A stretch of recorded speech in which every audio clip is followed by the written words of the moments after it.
Bwana, robo finali ya pili ya michuano ya kombe la dunia kati ya Uhispania dhidi ya Ubelgiji ni kama imeathiriwa na kitendo cha Cristiano Ronaldo pamoja na timu ya taifa ya Marekani kuondolewa kwenye michuano hiyo. Imeathiriwa kwa namna gani? Kwanza, kuna kitu kinaitwa buy blind. Yaani kuna baadhi ya mashabiki au madalali wananunua tiketi kwa ajili ya kuja kuziuza upya. Yaani wanawahi kununua tiketi kwa ajili ya kuwauzia wengine, namna fulani hivi ya kupata ganji kupitia michuano ya kombe la dunia.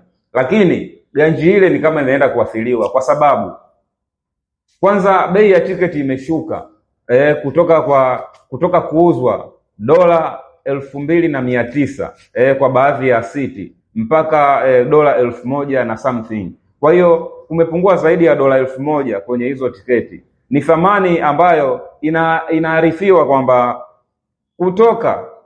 kutolewa kwa Cristiano Ronaldo kwenye hiyo michuano kumeshusha hiyo thamani. Lakini sababu nyingine ni kwamba Wamarekani ambao tayari walishakata ile tiketi ya buy blind, yani wanatabiri kwamba mchezo wa robo finali itacheza Ureno labda na taifa fulani, wananunua tiketi kwa sababu ya Cristiano Ronaldo.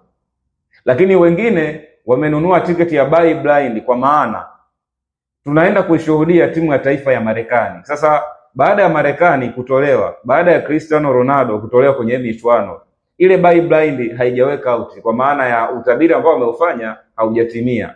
Tunafanyaje? Na tiketi ambayo nataka kutazama kitu ambacho mimi sijakifikiria kama nitaenda kufanya, basi ile tiketi yangu naenda kumuuzia mtu mwingine. Kwa hiyo hicho kimechangia kushusha thamani kuelekea mchezo wa Uhispania dhidi ya Ubelgiji, kwa mchezo ambao utafanyika leo majira ya saa 4. Lakini pia kitu ambacho kimeendelea kushusha thamani ya tiketi kwenye huo mchezo ni madalali ambao walinunua hizo tiketi, wakiamua wakitaka kuja kuziuza kwa mashabiki ambao hawakupata tiketi.